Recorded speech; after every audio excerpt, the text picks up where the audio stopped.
السلام عليكم ورحمة الله تبارك وتعالى وبركاته. حبايبي متابعين قناة مرحب يوسف في البيت، يا رب تكونوا بخير وأتم صحة وأحسن حال يا حبايبي. وحشتوني طبعا من الفيديو اللي فات. النهارده إن شاء الله هنتكلم عن فوائد البلح الأحمر. زي ما حضراتكم شايفين كده ليه فوائد عديدة وجميلة جدا. أول حاجة طبعا عندنا البلح الأحمر بيقوي من الزهايمر، وهو مرض معروف اسمه مرض العصر، ربنا يا رب يكفينا ويكفيكوا شره. تاني حاجة بيحسن البلح الأحمر من جودة النوم.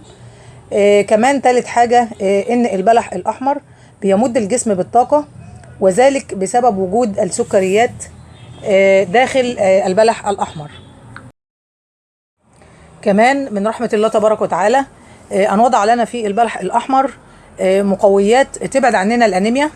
لذلك البلح الأحمر يقضي على الأنيميا لأن به الحديد.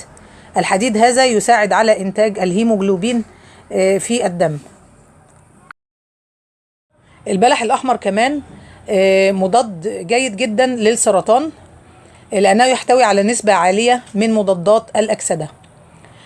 كمان البلح الأحمر يحتوي على نسبة عالية من الألياف، والألياف ديت من العناصر الغذائية المفيدة جدا لصحة الإنسان والجسم، لأن الألياف تقوم بالمساعدة على تحسين حركة الأمعاء، وتقلل ألياف البلح الأحمر من كمان الإمساك والانتفاخ، وكثير منا يعاني من هذه الأمراض، عافانا الله وعافاكم.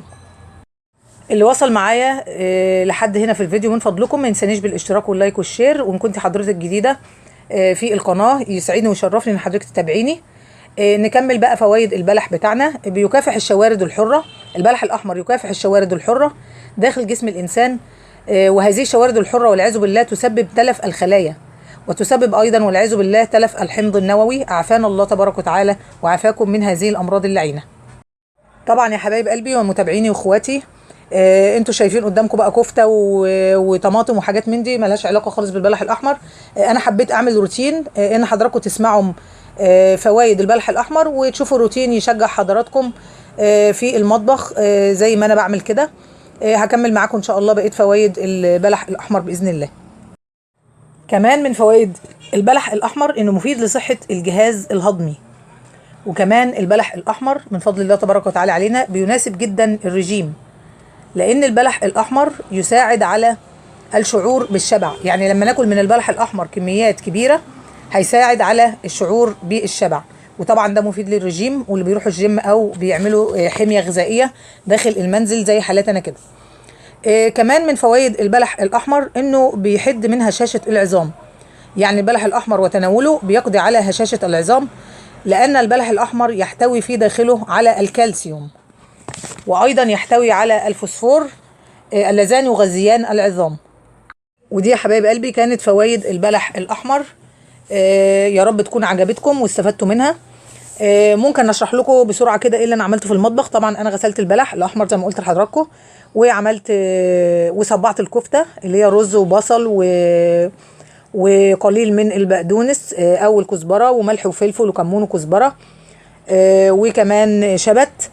وعملت بدنجان نقعته الاول في الميه، ميه بملح لمده ساعه، وبعد كده عصرته وقليته في الزيت. طبعا ليه بننقع البدنجان؟ علشان خاطر ما يشربش زيت، لان الزيت دلوقتي غليت. ربنا يا رب يعدي الايام الصعبه ديت على بلدنا الحبيبه مصر وعلينا جميعا. وبعد كده غسلت المواعين زي ما حضراتكم شفتوا كده. طبعا اللي وصل معايا لحد هنا ان شاء الله ما ينسانيش بالاشتراك واللايك والشير لو عجبكم الفيديو. وهنا طبعا حطيت البدنجان في قلب التخديعه بتاعته، وطبعا حطيت له توابله الملح الفلفل الكمون الكزبره. طبعا الكزبره الناشفه حبايب قلبي جميله جدا جدا جدا، بتخلي طعم اي حاجه بصراحه حلو، مع التوم. طبعا كمان في الكفته حطينا توم.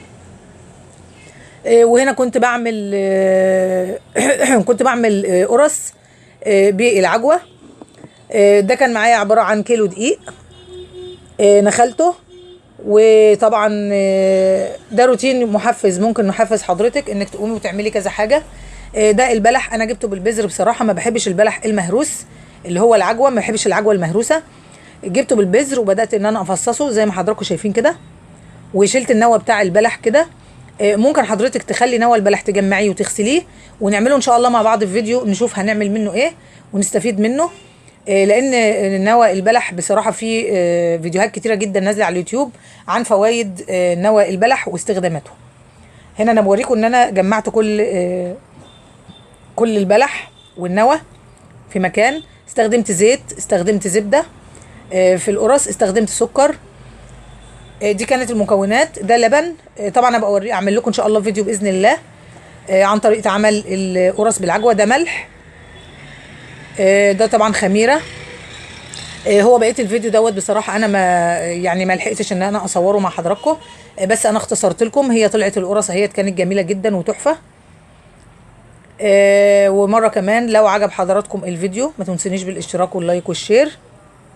ووصلنا لنهايه الفيديو، نقول الحمد لله وكفى وسلام على عباده الذين اصطفى. اللهم لك الحمد والشكر يا اكرم الاكرمين. الحمد لك والشكر لك يا رب العالمين، واشوفكم في فيديو تاني ان شاء الله. والسلام عليكم ورحمه الله تبارك وتعالى وبركاته.